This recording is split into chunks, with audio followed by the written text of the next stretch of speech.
Hello friends, welcome to Couch academy.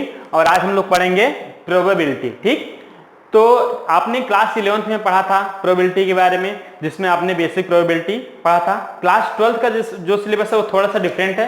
Class 12th में आपको पढ़ना पड़ेगा कंडीशनल प्रोबेबिलिटी क्या होती है, इंडिपेंडेंट इवेंट क्या होते हैं। अगर आप क्लास 11th में पढ़े हैं तो आपको इंडिपेंडेंट इवेंट के बारे में याद होगा क्या बताया गया था। ठीक है, और जब हम लोग दो इंडिपेंडेंट इवेंट की प्रोबेबिलिटी निकालते हैं तो उसको क्या करते हैं, मल्टीप्लाई करते हैं, जो आपने पीएनसी में भी सीखा होगा इंडिपेंडेंट इवेंट के बारे में। ठीक है ना। और उसके बाद हम लोग पढ़ेंगे इसमें बेस थ्योरम, और बेस थ्योरम के बाद पढ़ेंगे प्रोबेबिलिटी डिस्ट्रीब्यूशन। एक चीज याद रखिएगा, कंडीशनल प्रोबेबिलिटी या बेस थ्योरम दोनों से एक क्वेश्चन आता ही आता है बोर्ड में, और वो आएगा आपका 4 मार्क्स का। तो इस नजरिए से अगर देखेंगे तो चैप्टर आपके लिए इंपॉर्टेंट है, क्योंकि कंडीशनल प्रोबेबिलिटी और बेस थ्योरम बहुत ज्यादा आसान टॉपिक हैं, लेकिन बहुत सारे बच्चों को इन टॉपिक्स में क्या होता है, प्रॉब्लम्स होता है। क्योंकि प्रोबेबिलिटी डिस्ट्रीब्यूशन का क्या होता है, उसमें बच्चे सॉल्व कर लेते हैं, लेकिन जब बात आती है कंडीशनल प्रोबेबिलिटी की और बेस थ्योरम की तो उसमें बच्चों को बहुत ज्यादा प्रॉब्लम होती है। लेकिन आज की क्लास में आपको बताऊंगा कि विदाउट बेस थ्योरम को याद किए, सॉरी ये चीज मैं नेक्स्ट क्लास में पढ़ाऊंगा। ठीक है, आज सिर्फ और सिर्फ हम लोग कंडीशनल प्रोबेबिलिटी पहले पढ़ेंगे, उसके बाद अगर टाइम बचता है तो इंडिपेंडेंट इवेंट के बारे में भी पढ़ेंगे। और कंडीशनल प्रोबेबिलिटी के बारे में भी बहुत ज्यादा फार्मूले आपको याद करने की जरूरत नहीं है। ठीक है ना, मैं आपको विदाउट फार्मूले का भी सॉल्व करने का तरीका बताऊंगा, और फार्मूले का यूज करके कैसे सॉल्व करेंगे वो तरीका भी बताऊंगा। ठीक है, तो चलिए स्टार्ट करते हैं प्रोबेबिलिटी। जब प्रोबेबिलिटी की बात करते हैं तो डिफिनेशन तो आप सबको पता होगी, यानी प्रोबेबिलिटी का मतलब क्या होता है, चांसेस, यानी किसी इवेंट के होने की चांसेस क्या है, उसी को हम लोग क्या बोलते हैं, प्रोबेबिलिटी। ठीक है ना। तो जब बात करते हैं कंडीशनल प्रोबेबिलिटी की, तो देखो जैसा आपने क्लास 11th में पढ़ा था कि मान लो एक क्वाइन है, क्वाइन को अगर मैं 3 बार टॉस करता हूं, ठीक है ना, एक क्वाइन है और अगर मैं 3 बार उसको टॉस करूंगा तो आउटकम्स क्या आएंगे, जो सैंपल स्पेस होगा मेरा या आउटकम्स होगा। जब क्वाइन, तो आउटकम्स क्या होगा मेरा, आउटकम्स जो आता है उसके सेट को हम लोग क्या बोलते हैं, सैंपल स्पेस, जिसको हम लोग एच से इंडिकेट करते हैं। वो क्या होगा हमारा, एच एच एच आ सकता है, या तो एच एच टी आ सकता है, या तो एच टी एच आएगा, या तो टी एच एच आएगा, या फिर आएगा हमारा एच टी टी, या फिर टी एच टी, या फिर आएगा टी टी एच, या फिर आएगा टी टी टी। यानी जब एक पॉइंट को हम 3 बार टॉस करेंगे तो हमारे आउटकम क्या होते हैं, एच एच, मतलब ये टोटल 8 आउटकम होते हैं। जब बात करते हैं हम लोग प्रोबेबिलिटी की, तो हम लोग बोलते हैं बताओ जब एक पॉइंट को 3 बार हम लोग टॉस करते हैं तो 3 हेड या 3 टेल आने की प्रोबेबिलिटी क्या होती है। यानी हमारा होगा 3 हेड और ये क्या होगा 3 टेल। चूंकि 8 इवेंट है, टोटल 8 आउटकम्स, मतलब एक इवेंट के टोटल 8 आउटकम्स हैं जो पॉसिबल हैं, और सबके आने की प्रोबेबिलिटी क्या है, इक्वल है। तो इसलिए हम बात करेंगे तो इसकी, यानी 3 हेड आने की, तो इसकी प्रोबेबिलिटी होगी 1/8। इसी तरीके से एच टी टी, इसकी प्रोबेबिलिटी भी होगी 1/8। सिमिलरली इसकी भी होगी 1/8, इसकी भी होगी 1/8, इसका भी 1/8। यानी जितने 8 आउटकम्स हैं सबकी प्रोबेबिलिटी क्या होगी, 1/8, जो हमने क्लास 11th में पढ़ा था। अब कंडीशनल प्रोबेबिलिटी क्या बोलता है, कंडीशनल प्रोबेबिलिटी मतलब जैसे मैं बोल दूं, अब बताओ अगर पहले जब एक पॉइंट को मैं 3 बार टॉस कर रहा हूं, तो अगर बताओ फर्स्ट टाइम्स पे अगर हेड आ गया तो बाकी दोनों पे टेल आने की प्रोबेबिलिटी क्या होगी। कंडीशन क्या है, फर्स्ट टाइम पे हेड आया है, बाकी दोनों पे टेल आने की प्रोबेबिलिटी क्या होगी। तो देखो अगर आपको कंडीशनल प्रोबेबिलिटी के बारे में कुछ आइडिया नहीं है, तो पहले तो बोला फर्स्ट पे हेड आ गया, तो इसमें देखो कितने में फर्स्ट पे हेड आया है, यहां पे 1 2 3 और हाँ 3 केसेस हैं हमारे पास, यहां पे 4 केसेस हैं जिसमें फर्स्ट पे हेड आया है। एक है हमारा एच टी टी, दूसरा क्या है एच टी एच, तीसरा क्या है हमारा एच एच टी, और चौथा है ट्रिपल एच, यानी तीनों हेड आया है। अब इसमें आपका क्वेश्चन ये था, मेरा क्वेश्चन ये था, find the probability of getting 2 tail when the first coin shows head. यानी जब पहली बार टॉस करने पे हमें क्या मिला, हेड मिला है, तो बाकी दोनों पे टेल आने की प्रोबेबिलिटी क्या है। तो देखो अगर मुझे कंडीशनल प्रोबेबिलिटी के बारे में नहीं कुछ आइडिया है तो मैं इसमें से उठाऊंगा जिसमें सबसे पहले, मतलब फर्स्ट टॉस पे सब में हेड आया है तो हमारे पास 4 आउटकम मिलेंगे। अब हमसे प्रोबेबिलिटी पूछा कि दोनों के टेल आया लास्ट के दोनों बार, तो उसका सिर्फ एक है, तो हम रिक्वायर्ड प्रोबेबिलिटी में लिखूंगा तो PE इज इक्वल टू हो जाएगा हमारा 1/4। लेकिन चूंकि इस पे कंडीशन लगा था कि फर्स्ट टॉस पे हेड आना चाहिए था, तो इसको हम लोग बोलते हैं कंडीशनल प्रोबेबिलिटी। यानी जब किसी इवेंट की आपको प्रोबेबिलिटी निकालना हो और आपको कोई कंडीशन दिया, उस कंडीशन के तहत दूसरे इवेंट की हमें क्या निकालना हो, प्रोबेबिलिटी, तो इसको हम लोग क्या बोलते हैं, कंडीशनल प्रोबेबिलिटी। अब इसी क्वेश्चन को सॉल्व करने का दूसरा तरीका देखो, जो लोग थोड़े से पढ़े लिखे होंगे, थोड़ा सा अपने आप को होशियार समझेंगे, वो क्या करेंगे, कंडीशनल प्रोबेबिलिटी से इसी क्वेश्चन को सॉल्व करेंगे। तो वही बोलेंगे कि जो हमारा सैंपल स्पेस था उसमें 8 आउटकम थे, जिसको हमने लिखा था H H H H H T, फिर H T H, again T H H, फिर लिखा था हमने T T H T H T, फिर H T T और T T T। ठीक, अब इवेंट ई हम लोग मानते हैं कि event E is equal to है एट लीस्ट 2 टेल अपीयर्ड, ठीक है ना। तो देखो इवेंट ई की बात करते हैं क्योंकि उसमें 2 हेड से ज्यादा हो नहीं सकता, इसलिए मैंने वहां पे एग्जैक्टली 2 ले लिया था। लेकिन अगर यही चीज होता कि event E at least 2 tail appear, तो इसका भी क्या हो जाता हमारा, देखो जहां पे कम से कम 2 टेल है उसको देख लो, तो हमारा एक हो जाएगा TTH, दूसरा हो जाएगा THT, तीसरा हो जाएगा HTT और चौथा हो जाएगा एटलीस्ट 2 टेल, का मतलब तीनों टेल जो होगा वो भी हमारे फेवरेबल होगा। ठीक, अब इवेंट F की बात करता हूं मैं। इवेंट F जो होगा हमारा वो क्या है, इवेंट F होगा फर्स्ट क्वाइन सो हेड। अब फर्स्ट क्वाइन जब हेड शो करता है उसका देखो कितने हैं, तो हम फर्स्ट क्वाइन का जब हेड निकालेंगे तो देखो यहाँ पे कि जहां जहां फर्स्ट क्वाइन पे हेड है उसको लिख लो, H H H है, फिर H T H होगा, फिर H H H T होगा और एक होगा हमारा H T T। ठीक, ये हमारा क्या होगा, F हो जाएगा। ठीक, अब हमसे अगर पूछे प्रोबेबिलिटी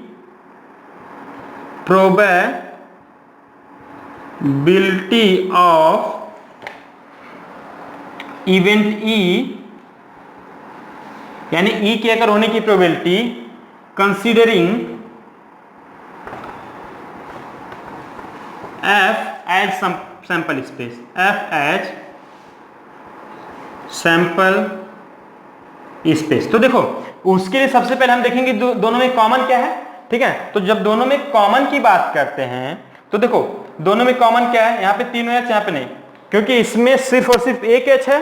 तो इसमें जो हमारे पास देखो इसमें सब में एक H से ज्यादा है, तो दोनों में अगर कॉमन देखेंगे तो कॉमन देखो क्या क्या है, कॉमन एक है हमारा HTT, यानी एक कॉमन है। ठीक है, और कोई मेरे ख्याल से और कोई कॉमन नहीं है। तो दोनों में अगर मैं इंटरसेक्शन लेता हूं कि यहां पे E इंटरसेक्शन F की बात करूं तो क्या हमारा HTT एक ही है। ठीक है ना। अब मैं बोला probability of event T considering F as sample space, तो जब F को सैंपल स्पेस करेंगे तो दोनों में कॉमन जो होगा वही क्या होगा, हमारा फेवरेबल होगा, यानी E इंटरसेक्शन F क्या हो जाएगा, हमारा फेवरेबल होगा। तो प्रोबेबिलिटी क्या आ जाएगी 1, और जो F क्या है हमारा सैंपल स्पेस में कितने आउटकम है 4, यानी हमारा हो जाएगा 1/4। अदरवाइज आप दूसरे तरीके से अगर देखोगे तो हम क्या करें, पहले इसकी प्रोबेबिलिटी निकाल लो HTT की, और फिर इसकी प्रोबेबिलिटी निकाल लो और दोनों क्या करो, डिवाइड कर दो। तो अगर हम PE इंटरसेक्शन F निकालते हैं तो क्या होगा हमारा 1/8, क्योंकि जितने 8 आउटकम्स हैं सबकी प्रोबेबिलिटी क्या है, सेम है, तो ये हमारा हो जाएगा 1/8। और ऐसे अगर हम निकालें PE निकालें तो देखो PE में 4 इवेंट हैं, सबकी प्रोबेबिलिटी सेम है, तो हमारा हो जाएगा 4/8 यानी 1/2। ऐसे ही सिमिलरली अगर मैं पीएफ निकालता हूं तो पीएफ क्या आ जाएगा 4/8 यानी 1/2। ठीक। अब देखो जब हमने निकाला probability of event T considering F as sample space, इसी को हम लोग बोल सकते हैं कि, इसको रब कर देता हूं मैं, आप लोग नोट कर लीजिएगा। इसी को अगर हम लोग बोलें कि प्रोबेबिलिटी ऑफ इवेंट ई में लिख देता हूं considering F has already occurred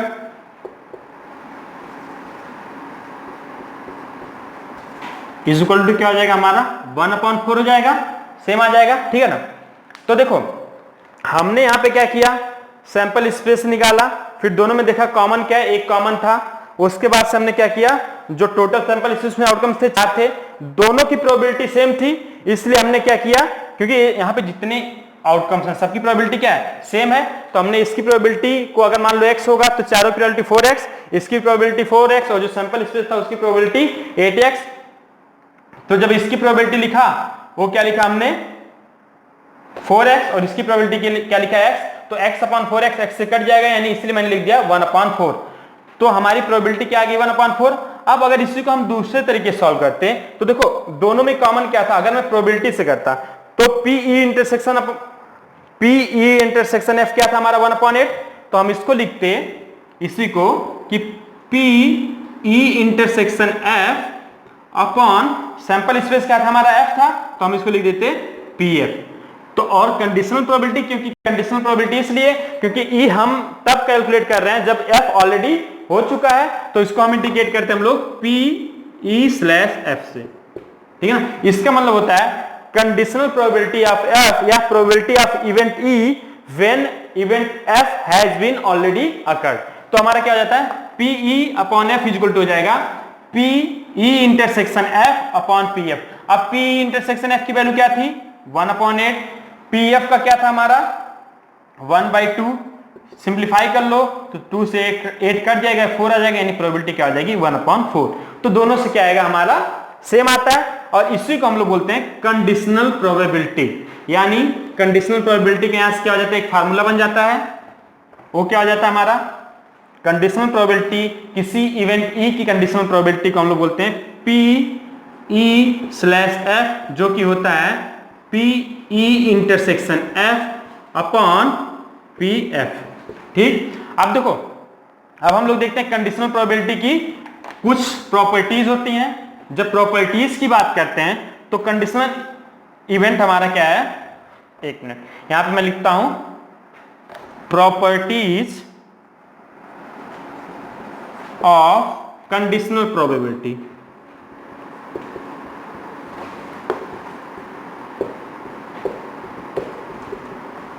ठीक। यानी PE/F इक्वल टू होता है हमारा PE intersection F upon PF।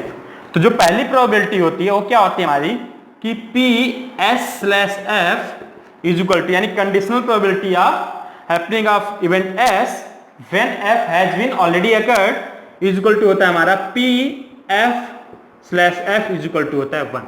कैसे, देखो यहां पे S क्या हमारा सैंपल स्पेस है। इसके प्रूविंग की बात अगर मैं करता हूं तो देखो जब हम मान लो कोई सैंपल स्पेस लेते हैं तो F जो होता है इसका सबसेट होता है।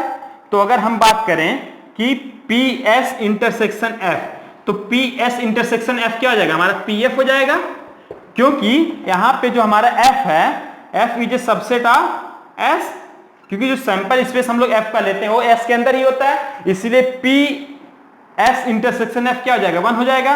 तो जब हम फार्मूला लगाएंगे कि PS/F is equal to PS intersection F upon PF। ठीक। अब S इंटरसेक्शन F की वैल्यू क्या होती है PF होती है, तो हो जाएगा हमारा PF अपॉन PF और जिसकी वैल्यू क्या हो जाएगी 1, यानी PS intersection S/F is equal to 1। ऐसे ही conditional probability of F when F has been already occurred is equal to होगा 1। रीजन यहां से जब हम फार्मूला लगाएंगे P F slash F is equal to हो जाएगा हमारा P F intersection F upon P F. और किसी इवेंट का जब हम उसी इवेंट से इंटरसेक्शन लेते हैं तो उसकी वैल्यू क्या होती है, वही इवेंट होता है, यानी हो जाएगा हमारा P F upon P F is equal to क्या आ जाएगा 1। समझ में आया? ये हमारी क्या थी, पहली प्रॉपर्टी। अब बात करें अगर दूसरी प्रॉपर्टी की, तो दूसरी प्रॉपर्टी ये बोलती है कि दूसरा प्रॉपर्टी ये बोलता है कि P E dash upon F is equal to क्या आ जाता है हमारा 1 minus P E slash F. कैसे? क्योंकि देखो जब हम बात की जो ई यानी P E and P E, जैसे हमारा पता है ई और ई डैश क्या होते हैं, डिसजॉइंट इवेंट होते हैं, डिस इवेंट होते हैं, ठीक है ना। तो देखो जब हमें एक दूसरी चीज अभी हमने देखा कि P S slash F is equal to क्या होता है 1 होता है, और हमें पता है क्योंकि ई और ई डैश डिसजॉइंट इवेंट है, इसलिए एस इज इक्वल टू होगा हमारा ई यूनियन ई डैश। हम इसमें वैल्यू पुट कर देते हैं, हमारा आंसर आ जाएगा। तो हमारा क्या होगा P E union E dash slash F is equal to 1। अब इसका अलग अलग कर लो इसको, क्योंकि डिसजॉइंट इवेंट है इसलिए पी ई यूनियन, इसका मतलब हमारा P E union E dash is equal to क्या आ जाएगा, हो जाएगा हमारा P plus P E dash हो जाएगा हमारा, ठीक। तो यहां से हम लोग लिख देंगे इज इक्वल टू हो जाएगा हमारा P E slash F plus P E dash slash F is equal to 1। यहां से हम इसको इस साइड ले जाएंगे तो हमारा हो जाएगा P E dash slash F is equal to 1 minus P E F, ठीक है ना। तो देखो सेकेंड जो प्रॉपर्टी थी हमारी P dash slash F is equal to 1 minus, यानी conditional probability of E dash is equal to 1 minus conditional probability of E. इसको प्रूव करने के लिए क्या आपको जानना चाहिए कि ई डैश और ई दोनों डिसजॉइंट इवेंट होते हैं, क्योंकि जब हम वेन डायग्राम से 11th क्लास में समझे थे तो अगर ये कोई हमारा सेट ई है तो इसके सराउंडिंग में जो बचता है वो क्या होता है, सब ई डैश होता है, यानी ई को छोड़ दो बाकी जो बचेगा ई डैश होगा। तो अगर इन दोनों का हम लोग यूनियन लेंगे तो हमारे किसके बराबर होगा, सैंपल स्पेस के, यानी S is equal to E plus sorry E union E dash. अब हमने देखो हमने एक चीज और पढ़ा है कि P E is equal to होता है 1 माइनस पी ई डैश, ठीक। तो P E plus P E dash क्या होता है 1 होता है, वही मैंने लिखा है P E union E dash, क्योंकि ये हमारा क्या होगा, ये बेसिकली लिखा है पी एस लिखा है इज इक्वल टू 1 होगा हमेशा। तो इसी को हमने क्या लिख दिया P E union E dash is equal to P plus P dash, क्योंकि P S is equal to होता है 1 और 1 की जगह हमने यहां से लिख दिया कि पी प्लस पी डैश, और ई यूनियन ई डैश की जगह क्या लिख दिया एस। तो समझ में आ गया। अब जब हम फार्मूला लगाएंगे इसका तो एस की जगह हम यहां पे लिख देंगे P E union E dash slash F is equal to 1, ठीक, क्योंकि P S slash F is equal to 1। अब यहां से क्या होगा हमारा conditional probability of E plus conditional probability of E dash is equal to 1। हम क्या करेंगे कंडीशनल प्रोबेबिलिटी ऑफ ई को इस साइड ले जाएंगे तो conditional probability of E dash is equal to 1 minus conditional probability of E हो जाएगा। समझ में आया, ठीक। दूसरी प्रॉपर्टी पे चलते हैं हम लोग। थर्ड प्रॉपर्टी जो है हमारी, थर्ड प्रॉपर्टी क्या बोलता है कि मान लो दो इवेंट हैं ए और बी सैंपल स्पेसेस में, और थर्ड इवेंट है हमारा एफ, ठीक है ना। तो जो प्रॉपर्टी होती है थर्ड, वो क्या बोलता है conditional probability of A union B, क्या था ये यूनियन भी था कि ये इंटरसेक्शन भी था, थर्ड प्रॉपर्टी बोलता है कि मान लो ए और बी सैंपल स्पेस एस में दो इवेंट हैं और थर्ड इवेंट है हमारा एफ है, तो इसी सैंपल स्पेस में तो conditional probability of A union B हमारा होता है, क्या होता है कि conditional probability of A plus conditional probability of B minus conditional probability of A intersection B, ये क्या होता है हमारा थर्ड प्रोबेबिलिटी। यानी अगर किसी सैंपल स्पेस में ए और बी दो इवेंट होते हैं, एफ क्या होता है थर्ड इवेंट होता है, तो एफ के रिस्पेक्ट में conditional probability of A union B जो होता है हमारा क्या होता है, एफ के रिस्पेक्ट में conditional probability of A plus conditional probability of B minus conditional probability of A intersection F होता है। कैसे होता है इसका प्रूफ देखते हैं। देखो अभी मैंने जस्ट प्रूफ किया था जो प्रॉपर्टी सेकंड, ठीक है ना, उसका सेम है। अगर ए और बी दोनों डिसजॉइंट इवेंट होते तो conditional probability of A union B हो जाता हमारा conditional probability of A plus conditional probability of B. यहां पे ए और बी दोनों डिसजॉइंट इवेंट नहीं है, इसलिए हम लोग देखते हैं कि क्या होगा। ये जो आएगा फार्मूला हमारा कैसे आता है देखते हैं। तो देखो P conditional probability of A union B with respect to F, अगर हम फार्मूला लगाएंगे तो क्या होगा हमारा P A union B intersection F upon P F is equal to हमारा क्या हो जाएगा P A intersection F union B intersection F. ठीक, इसका फार्मूला हम लोग लगा देते हैं। ठीक है, हम लोग प्रोबेबिलिटी डिस्ट्रीब्यूशन फार्मूला लगाएंगे यहां पे, तो क्या होगा हमारा P A intersection F plus P B intersection F minus P A intersection B intersection F हो जाएगा अपॉन होल अपॉन क्या जाएगा हमारा पी एफ हो जाएगा। ठीक है ना, नॉर्मली ये फॉर्मूला हमने यहां पे लगाया जो हम लगाते हैं कि पी ए यूनियन बी का फॉर्मूला क्या होता है P A plus P B minus P A intersection B. ठीक है ना, अब देखो इसको हम लोग थोड़ा सिंप्लीफाई कर दें, तो जब हम करेंगे इसको अलग अलग तो P A intersection F upon P F हो जाएगा plus P B intersection F upon P F minus इसको हम लिख सकते हैं कि P A intersection B intersection F upon P F, तीनों को अलग अलग लिख दो। ए क्या लिखा है कंडीशनल प्रोबेबिलिटी ऑफ ए, क्या लिखा है conditional probability of A plus conditional probability of B minus conditional probability of A intersection B.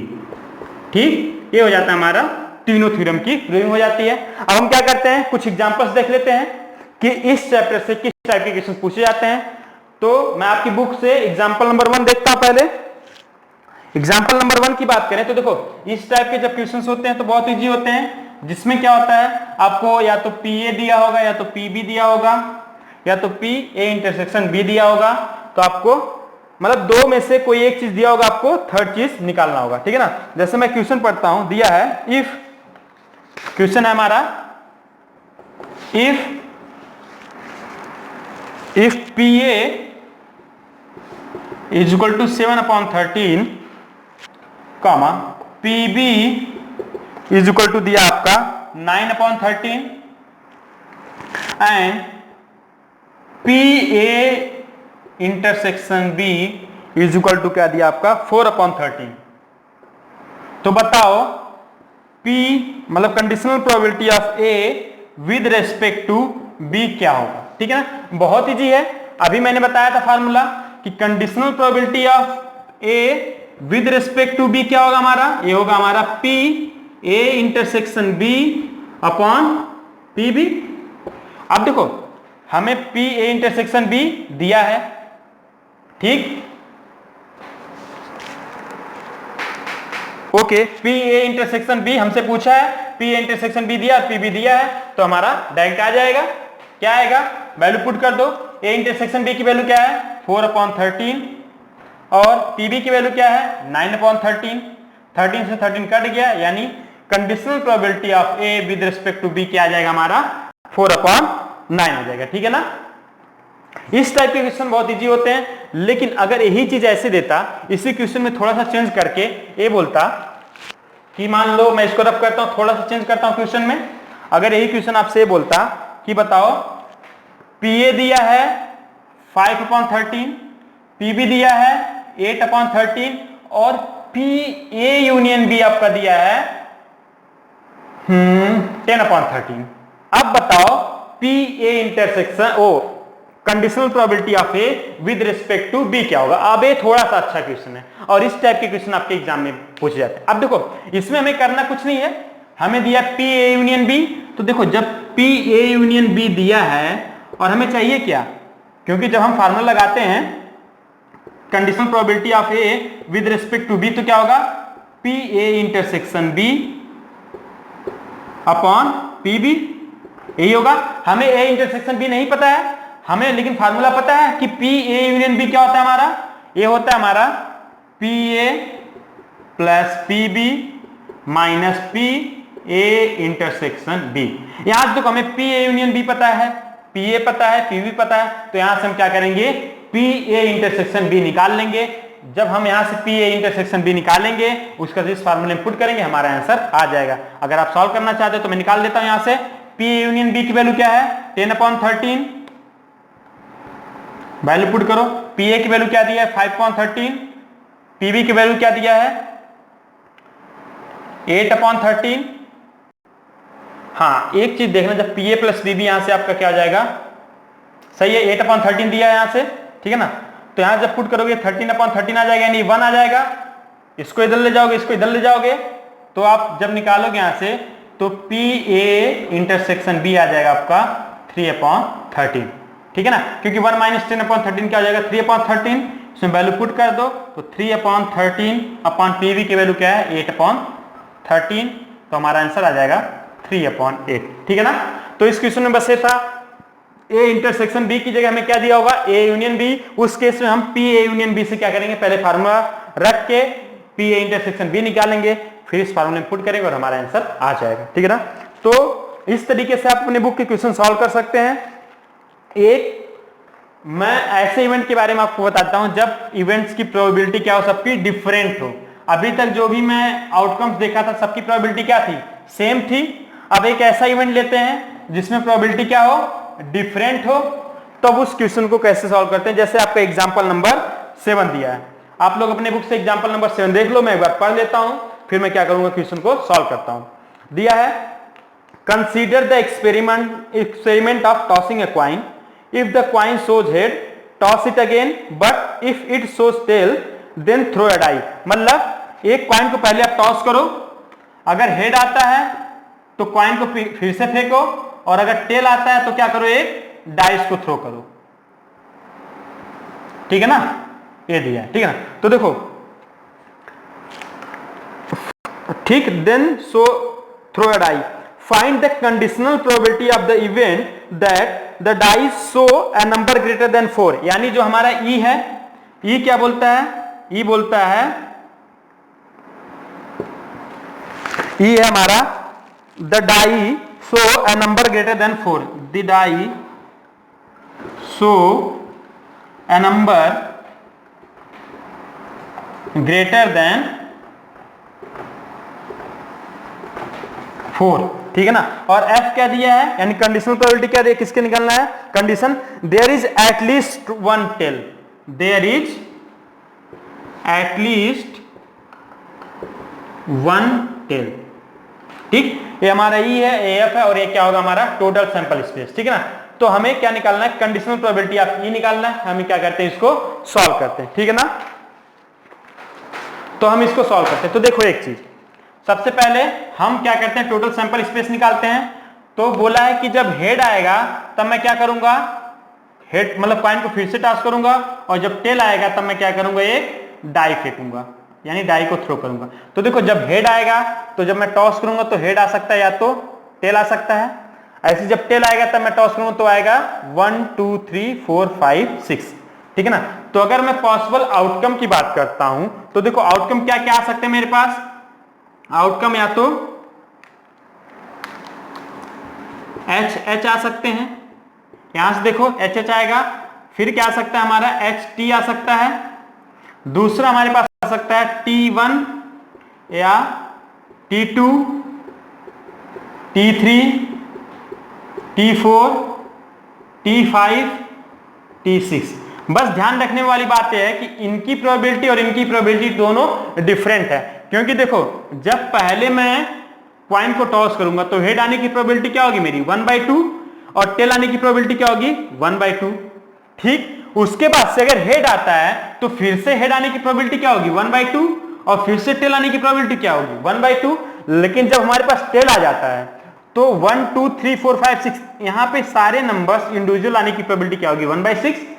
तो इस तरीके से अगर मैं हेड और हेड की बात करूं तो देखो हेड और हेड आने की प्रोबेबिलिटी 1/2 इंटू 1/2, यानी इनकी प्रोबेबिलिटी अगर इंडिविजुअल देखें यहां भी 1/2 तो इसकी प्रोबेबिलिटी हो जाएगी 1/4 और इन सब की अगर इंडिविजुअल प्रोबेबिलिटी मैं देखूं तो 1/2 इंटू 1/6 इसका हो जाएगा 1/12, इसका भी 1/12, इसका भी 1/12 और इसका भी 1/12, यानी सबका क्या हो जाएगा हमारा 1/12।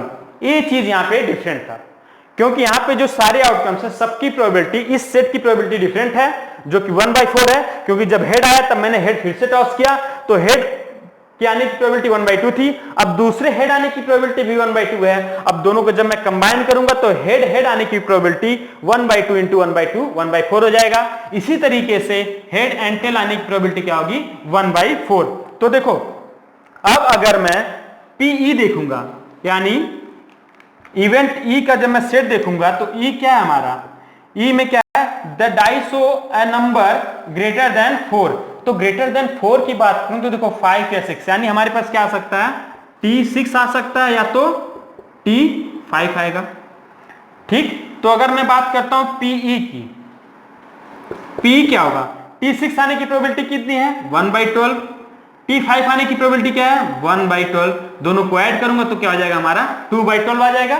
ठीक, इसी तरीके से F क्या है there is at least one tail, at least one tail में क्या होगा देखो यहां भी टेल है, यहां भी टेल है, यहां भी टेल, सब में टेल, तो इसको छोड़ के बाकी सब में हमारा क्या आ जाएगा टेल आ जाएगा। तो मैं क्या करता हूं इसको मिटाता हूं, तो अगर मैं F की बात करता हूं तो इवेंट जो F है वो क्या आएगा हमारा HT हो सकता है या तो T1 होगा या फिर T2 होगा या फिर T3 होगा या फिर T4 होगा या फिर T5 होगा या फिर T6 होगा। सबकी प्रोबेबिलिटी देखो तो देखो इसकी प्रोबेबिलिटी हमारी 1/4, इसकी प्रोबेबिलिटी 1/12, 1/12, 1/12, 1/12, 1/12 और 1/12, यानी PF अगर मैं निकालूं तो सबको ऐड कर दूंगा मैं, सबको ऐड करो तो देखो एलसीएम क्या हो जाएगा 12 हो जाएगा। यहां पे 3 प्लस देखो 1 + 1 ये 6 टाइम लिखा है यानी 3 + 6, तो सिंप्लीफाई करूंगा तो 9/12 आ जाएगा। ठीक है ना। ठीक, हमें क्या निकालना था, हाँ एक चीज और हमें देखना था कि P E इंटरसेक्शन F क्या होगा। तो अगर मैं E इंटरसेक्शन F की बात करूं तो देखो T5 और T6 दोनों है, ठीक है ना, तो E इंटरसेक्शन F का जो प्रोबेबिलिटी क्या आ जाएगा वो हमारा हो जाएगा 2/12, क्योंकि T6 की प्रोबेबिलिटी 1/12 और T5 की प्रोबेबिलिटी भी 1/12, तो PE इंटरसेक्शन क्या है 12, मतलब PE इंटरसेक्शन F क्या आ गया हमारा 2/12। तो अगर हम प्रोबेबिलिटी का फार्मूला यूज कर लें तो conditional probability of E with respect to F क्या हो जाएगा हमारा PE intersection F upon PF, यानी क्या हो जाएगा 2/12 अपॉन 9/12, 12 से 12 कट जाएगा यानी प्रोबेबिलिटी क्या आ जाएगी हमारी 2/9, यानी करेक्ट आंसर क्या होगा 2/9। तो एक चीज ध्यान रखना, मैंने यही एग्जांपल क्यों लिया क्योंकि इस एग्जांपल में थोड़ा सा ट्रिक ये था कि यहाँ पे जो आउटकम्स आ रहे थे इन आउटकम्स की प्रोबेबिलिटी डिफरेंट थी और इन आउटकम्स की प्रोबेबिलिटी डिफरेंट थी। बाकी की आपकी बुक में जो क्वेश्चंस हैं सब में क्या है सेम प्रोबेबिलिटी के क्वेश्चंस दिए गए हैं, यानी जो आउटकम्स हैं सबकी प्रोबेबिलिटी क्या है सेम है। तो आपको क्या करना है, जब भी आप कंडीशनल प्रोबेबिलिटी के क्वेश्चन सॉल्व करो तो सबसे पहले आप क्या करो इवेंट ई को आइडेंटिफाई करो, फिर इवेंट एफ को आइडेंटिफाई करो, उसके बाद से देखो कि ईच इवेंट की प्रोबेबिलिटी क्या है, जितने आउटकम्स ई में आएंगे सबकी प्रोबेबिलिटी को ऐड कर दो तो पीई निकल जाएगा। ऐसे ही जितने इवेंट एफ में आए सबकी प्रोबेबिलिटी को ऐड कर दोगे आप तो पीएफ निकल जाएगा। फिर आप क्या करो probability of E intersection F निकालो। उसको निकालने का तरीका ये होता है, सबसे पहले आप निकालो ई इंटरसेक्शन एफ में कितने इवेंट्स हैं, जैसे यहाँ पे T6 और T5 थे जितने इवेंट आ जाए फिर क्या करो, उनकी प्रोबेबिलिटी को ऐड कर दो, तो क्या आ जाएगा हमारा पीई इंटरसेक्शन एफ आ जाएगा। जब पीई इंटरसेक्शन एफ आ जाए तो कंडीशनल प्रोबेबिलिटी का फार्मूला लगा दो कि PE conditional probability of E is equal to probability of E intersection F upon probability of F, आपका आंसर आ जाएगा। तो आज की क्लास हम लोग यहीं पे फिनिश करते हैं। नेक्स्ट क्लास में हम लोग इंडिपेंडेंट इवेंट के बारे में जानेंगे और बेस थ्योरम की स्टडी करेंगे, ठीक है ना। तब तक के लिए बाय बाय, टेक केयर। और अगर क्लास आपको पसंद आई हो तो आप लाइक करें और चैनल को सब्सक्राइब जरूर करें। धन्यवाद। आगे कहां